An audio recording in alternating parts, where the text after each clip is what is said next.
Karen yelled at a black boy playing ball didn't know his dad is deployed overseas for her safety. The summer sun beat down on Willow Park, where the rhythmic thud of a basketball echoed. 12-year-old Jamal dribbled with focus, his sneakers scuffing the cracked court.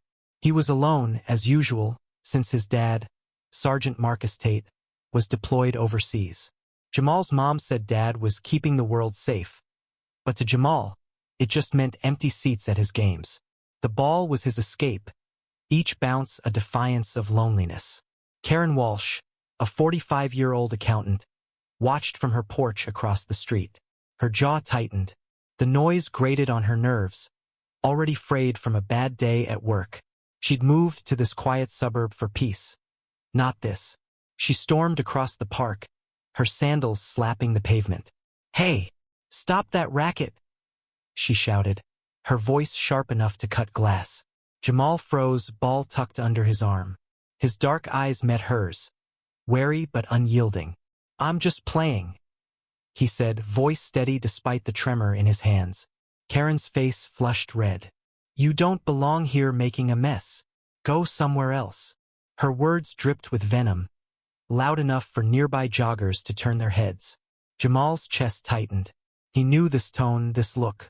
It wasn't just about the ball. A small crowd began to form, phones discreetly raised.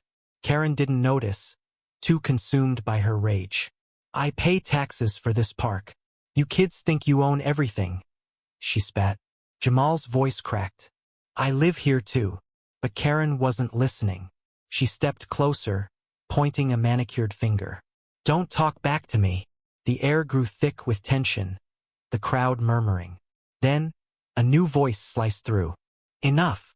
A woman in a worn military jacket stepped forward.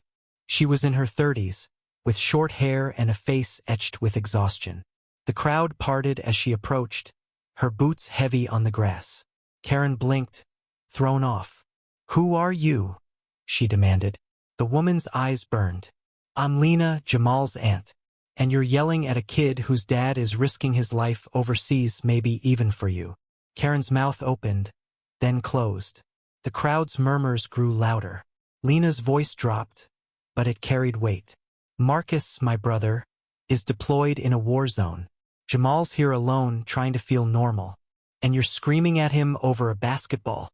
Jamal looked down, his fingers tightening on the ball. He hadn't told anyone about his dad, not even his friends. The truth felt raw, exposed. Karen's face paled, but her pride held firm. "I didn't know," she muttered. "But he was being loud." Lena cut her off. "You didn't care to know. You saw a black kid and assumed the worst." The words landed like a slap. Karen's eyes darted to the crowd, now filming openly. She wanted to argue, to justify, but the weight of Lena's words pinned her in place. A twist came unexpectedly. An older man, Mr. Carter, a park regular, stepped forward. He was white, grizzled, and usually silent, feeding pigeons on a nearby bench. "Karen," he said, voice gravelly, "you've yelled at my grandkids too. Always something with you. Maybe it's time you listen." The crowd nodded, emboldened. Karen's defiance crumbled. She saw herself through their eyes. Not a victim, but a bully. Jamal wiped his eyes, hiding tears. Lena put a hand on his shoulder. "Let's go, kid." They walked away, the ball still under Jamal's arm.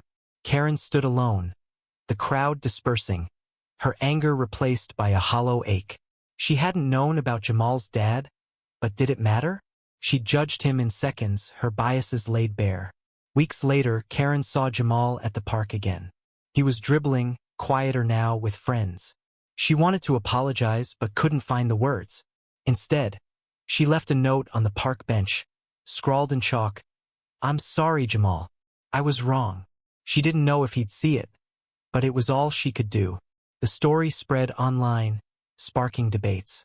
Some called Karen a monster. Others saw her as human, flawed but capable of change.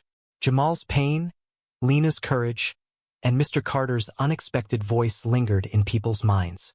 The park felt different now, a battleground for empathy and error. Was Karen's apology enough? Was her ignorance an excuse? Share your thoughts on justice, prejudice, and redemption. Where do you stand?